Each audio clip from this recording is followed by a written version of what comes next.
Good afternoon বন্ধুরা, মুকুল simple লাইফে তোমাদের অনেক শুভেচ্ছা আর ভালোবাসা জানিয়ে একটা নতুন সকাল, নতুন ব্লগ শুরু করছি। নতুন দুপুর, অবশ্যই নতুন দুপুর, নতুন সকাল নয়।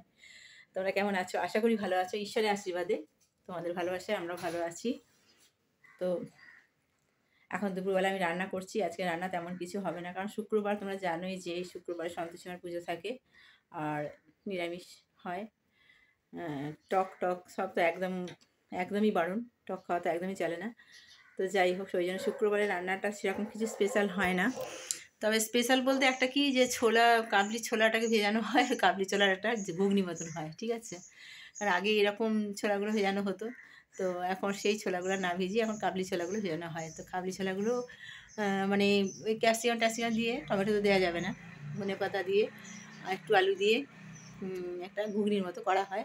তো সেটা অবশ্যই দিনের বেলার জন্য নয়, কারণ রাত্রির বেলার ওটা রুটির সাথে। আর দিনের বেলা হচ্ছে ওই বিনস আলু টালু এই সমস্ত দিয়ে একটা ক্যাপসিকাম দিয়ে একটা মানে যে তরকারি হয় না, সেরকম একটা 5 মিশালি যেটা বলা যায়, 5 কিংবা 4 কিংবা 3 যাই বলবে না কেন, সেরকম একটা তরকারি করা হয়, ঠিক আছে, করা হচ্ছে। আর মুগের ডাল সাথে বেগুন ভাজা, ঠিক আছে। আর আজকে তো দই খাওয়া যাবে না, যার জন্য হচ্ছে রায়তা থাকবে না, ঠিক আছে। তো চলো সারাদিন দেখতে থাকো, আশা করি খুব খুব খুব ভালো লাগবে। তো চলো তোমাদেরকেও রান্নাঘরে নিয়ে যাই। এই লাইটটা অফ করে দিলাম, রান্নাঘরে নিয়ে যাই। আর হ্যাঁ, এই যে সন্তোষীমার পুজো হয়ে গেছে, তোমাদের দেখাচ্ছি। সন্তোষীমার পুজো হয়ে গেছে, ঠিক আছে। তো অনেকদিন তোমাদের সন্তোষীমার পুজো দেখানো হয়নি।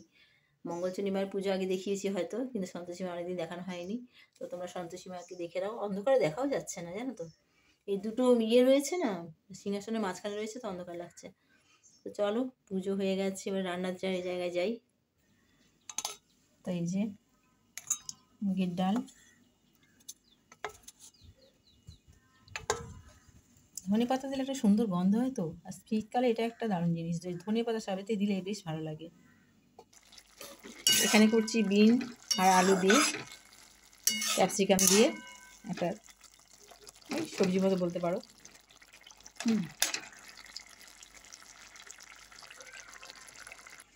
এখানে কাবলি ছোলাটা এখন সেদ্ধ হয়নি, জানো তো। এবার কাবলি ছোলাটাকে সেদ্ধ করতে দেবো। কাবলি ছোলাটা ভেজানো ছিল, এবার সেদ্ধ করব। সেদ্ধ করে ওটাকে ঘুগনি মতন বানাবো। কারা আমার মতো পালং শাকের ঘন্ট খেতে ভালোবাসো? বলো বলো বলো বলো বন্ধুরা। পালং শাক আলু বেগুন বড়ি দিয়ে ঘন্ট কারা খেতে ভালোবাসো? গুড আফটারনুন বন্ধুরা, মুকুল সিম্পল লাইফে তোমাদের অনেক অনেক শুভেচ্ছা ভালোবাসা জানিয়ে আবার একটা নতুন ব্লগ শুরু করছি। তোমরা কেমন আছো? আশা করি খুব ভালো আছো, খুব ভালো থেকো। ঈশ্বরের আশীর্বাদে, তোমাদের ভালোবাসায় আমরাও বেশ আছি, ঠিক আছে। তো আজকে কেন প্রতিদিনই দুপুর থেকেই আমার ভিডিওটা শুরু করি, কারণ কি আমি সকালের সময় পাই না একদমই। তো তোমরা প্রতিদিন এই দুপুর থেকেই পাবে হয়তো। প্রত্যেক দিন চেষ্টা করবো, কোনো দিন পারলে সকালে শুরু করব। তো আজকে সব কাজ সেরে, স্নান পুজো টুজো সেরে, নিজের কিছু ব্যক্তিগত ইউটিউবের কাজকর্ম থাকে, সেগুলো সব করে তারপরে রান্নাঘরে চলে এলাম। আর রান্নাঘরে এসে আজকে পালং শাকের এই ঘন্টটা করেছি। তো শীতকালীন সবজি খেতেই হবে, বলো, না খেলে হবে না। কালকেই ঠিক করে রেখেছি।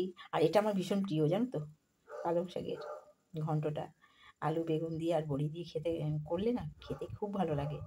এটা নতুন নতুন কিছু না, তোমাদের সকলেরই বাড়িতে হচ্ছে। তো যাই হোক, আমার ভালো লাগাটা তোমাদের কাছে শেয়ার করলাম। তো চলো নেক্সট রান্নাটা করি। একটা রান্না হলো, নেক্সট মাছটা করি।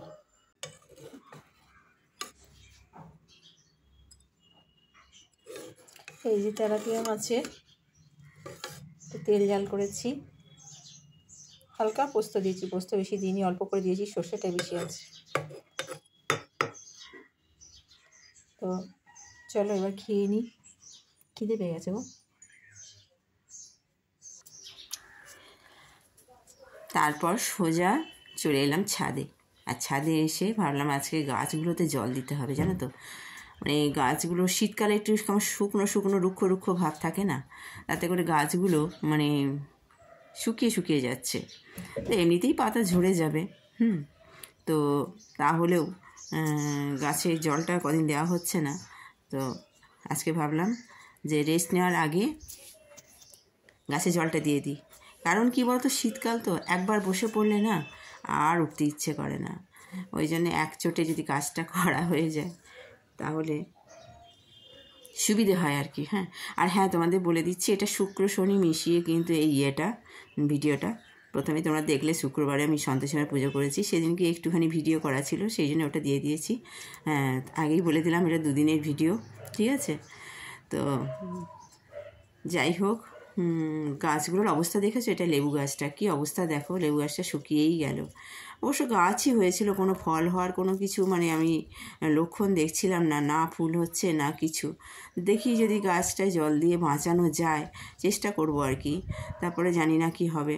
তবে গাছটা বাঁচালেও গাছটা গাছই থাকবে, ফল মনে হয় হবে না, কারণ বেশ কিছুদিন হলো গাছটা কোনো ফল টল কিছু দেয়নি। ঠিক আছে, যা হয় হবে, পরের কথা পরে হবে, যা হয় সেটা দেখা যাবে। তো এখন আমি গাছে জলটা দিয়ে দিচ্ছি। আর হচ্ছে কি যে বেশ ছাদে এসে মানে একটু গাছে টাছে জল দিতে বেশ ভালোই লাগে। আর এখন এই ইউটিউবের কাজে একটু ব্যস্ত হয়ে গিয়ে না, জানো তো, ওপরে ওঠাটাও কম হয়ে গেছে।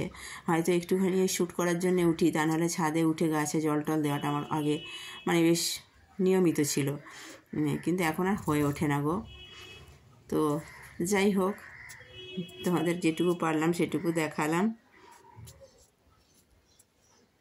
আর এরপরে হচ্ছে একটু রেস্ট নেব। আর এই যে এই গাছে এখানে দেখছো না, এই গাছগুলো কিন্তু খুব সুন্দর হয়েছে, দেখো তোমাদের দেখাচ্ছি।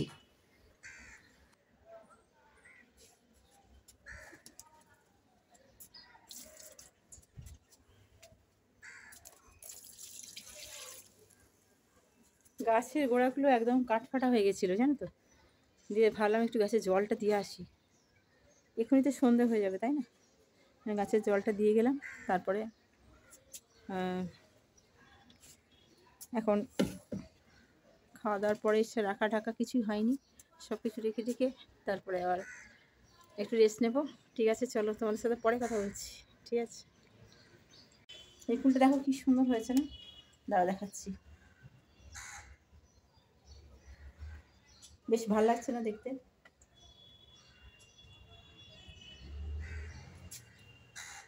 কালারটা সুন্দর, বেশ ভীষণ সুন্দর কালারটা।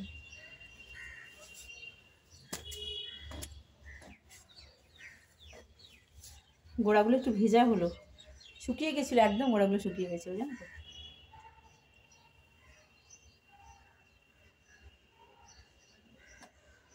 বড় বড় হয়েছে গাছগুলো, লম্বা হয়ে গেছে। চলো এবার নিচে যাই।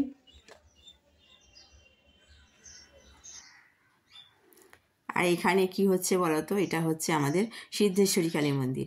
আর সিদ্ধেশ্বরী কালী মন্দিরে দেখো একটা প্যান্ডেল দেখলে, ওই প্যান্ডেলটা হচ্ছে বিয়েবাড়ির প্যান্ডেল হচ্ছে। তো এটা একটা বেশ নতুনত্ব না, যে মন্দিরের মধ্যে বিয়ের প্যান্ডেল হয়েছে। কি দারুণ দেখতে লাগছিল মন্দিরটাকেও, কি সুন্দর সাজিয়েছে, দেখো দেখো কি ভালো লাগছে না, ভীষণ সুন্দর লাগছে।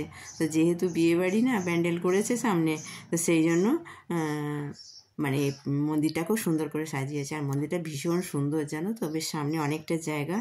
আর